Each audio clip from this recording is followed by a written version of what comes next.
कोटी व्यय पृथक पृथक दुईटी रास्तार निर्माण लगी शिलान्यास कले बड़चणा विधायक। जाजपुर जिला बड़चणा ब्लॉक अंतर्गत खैराठारे ओडिशा सरकार पूर्त विभाग पक्षरु बैरी चंडीखोल हाई लेवल केनाल रास्ता बंतला ठारू चंडीखोल जलसेचन कार्यालय पर्यंत 7 किमी रास्तार प्रशस्तीकरण लगी 9,96,28,000 टंका व्यय शुभ शिलान्यास मान्यवर विधायक अमर प्रसाद शतपथी करकमल अनुष्ठित हो सेहीपरि सोलर मध्य दे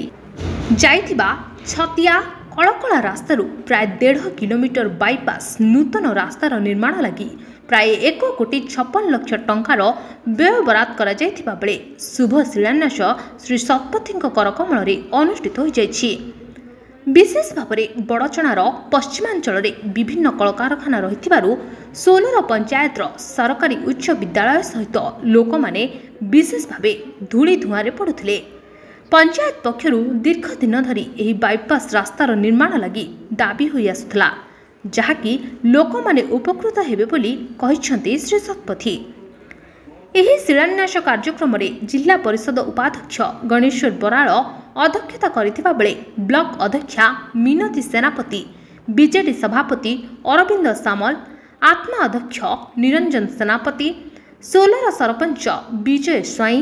वरिष्ठ मुरबी रमेश चंद्र विश्वाल सोलर बीजेडी सभापति माधवानंद महापात्र समिति सभ्य संजय कुमार बेहरा अजय बेहरा समेत बहु नेतृमंडली जोग देथिले। सोलर गाँ पाखे गोटे बाईपास होची ट्रैफिक रो बहुत समस्या होतला गाँ भीतर एक्सीडेंट भी होता हेवी व्हीकल सब जाऊला ताकू दूर करने 1.5 किलोमीटर व्यापी जो बाईपास निर्माण हम जार 1,84,00,000 टंका थिला एस्टिमेट कॉस्ट किंतु 1,56,00,000 है आम भैल्यू एवं से जो बाईपास निर्माण हुआ फल केवल सोलर गाँ नुहे छतिया कलकला रास्ता दे जो मैंने गमनागमन करेंगे जिते हेवी व्हीकल सब जाऊँगी आ द्वारा ट्रैफिक सुचारू रूपे जीव। द्वितीय प्रोजेक्ट होमर बंतला पाखु चंडीखोल पर्यटन जो हम 7 कोटी व्यय रास्ता निर्माण हम उन्नतीकरण हम प्रशस्तीकरण हम सर्वोपरि गमनागमन दृष्टि अत्यंत उन्नत धरण रास्ता निर्माण है आमर जो नेशनल हाईवे जो ट्रैफिक भिड़ होची ए रास्ता देखिए समस्त गमनागमन कर। चंडीखोल बनिता दास को रिपोर्ट संभव टीवी ओडिया।